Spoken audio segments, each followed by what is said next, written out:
हिंद के अध्यक्ष मौलाना अरशद मदनी के एजुकेशन वाले बयान पर विवाद बढ़ गया है। मदनी के बयान पर साधु संतों की भी प्रतिक्रिया आई है। माघ मेले में आए साधु संतों ने कहा कि उच्च शिक्षित संस्थानों में मुस्लिम लड़कियों को सनातन धर्म के बारे में जानकारी मिलती है, जिससे वो सनातन धर्म के प्रति आकर्षित होकर धर्म त्याग कर रही हैं। इसी बात से मौलाना मदनी चिंतित हैं। दरअसल अरशद मदनी ने राष्ट्रीय कार्यकारिणी की बैठक में कहा कि सह शिक्षा मुस्लिम लड़कियों में धर्म त्याग की ओर ले जा रहा है। अगर तुरंत प्रभावी उपाय नहीं किए गए तो स्थिति विस्फोटक हो सकती है। मदनी ने इसे मुसलमानों को राजनीतिक और शैक्षिक रूप से किनारे लगा देने की साजिश करार दिया है।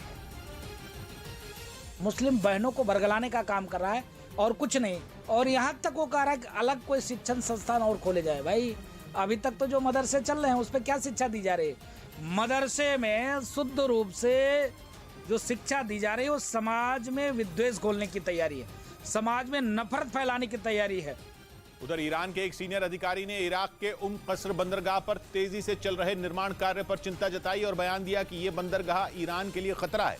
ईरान और इराक के बीच सालों से सीमा विवाद की आग जल रही है, जिसे ईरान के एक सीनियर अधिकारी ने और भड़का दिया, क्योंकि उन्होंने बयान दिया कि इराक का कस्र बंदरगाह ईरान के लिए खतरा और चेतावनी है, क्योंकि इराक ने वहां निर्माण कार्य तेज कर दिया है। जिस अधिकारी ने यह बयान दिया वो ईरान में सड़क निर्माण और ट्रांसपोर्ट से जुड़े काम देखने वाली संस्था से जुड़ा है, जिसने ईरान को चेतावनी दी और इराक के बसरा शहर के नजदीक बन रहे इस बंदरगाह को ईरान के लिए खतरा बता दिया, क्योंकि कस्र बंदरगाह के विकसित होने के बाद इराक की सीरिया और तुर्की से कनेक्टिविटी बढ़ जाएगी, जो ईरान के लिए अच्छी बात नहीं है, क्योंकि बंदरगाह के विकास से ईरान पर हमले का खतरा बढ़ जाएगा। इराक ने ऐलान किया है कि इस बंदरगाह का काम 2024 के अंत तक पूरा हो जाएगा, जिसके बाद इराक के जहाजों का तुर्की, सीरिया और भूमध्य सागर के किनारे बसे देशों तक पहुंचना आसान हो जाएगा। रही बात इराक की आर्थिक राजधानी बसरा की, तो वो भी कस्र बंदरगाह से केवल 70 किलोमीटर दूर है और इसी बात ने ईरान की नींद उड़ा रखी है, क्योंकि इराक के दो बड़े बंदरगाह उसके जहाजों को ईरान में घुसने का रास्ता देते हैं। पहला तो बसरा में ही है और दूसरा उससे कुछ किलोमीटर की दूरी पर, क्योंकि फारस की खाड़ी और ओमान की खाड़ी के तट ईरान की 1770 किलोमीटर लंबी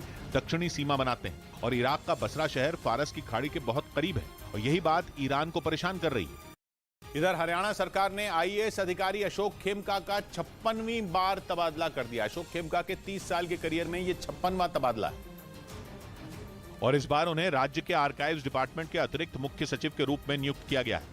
हालांकि उनके तबादले के पीछे की वजह नहीं बताई गई, लेकिन बताया जा रहा है कि आईएएस अफसर अशोक खेमका का ट्रांसफर हरियाणा के मुख्य सचिव सर्वेश कौशल को चिट्ठी लिखने के कुछ दिन बाद किया गया, जिसमें उन्होंने संकेत दिए थे कि विज्ञान और प्रौद्योगिकी विभाग में उनके पास खास काम नहीं रहता है।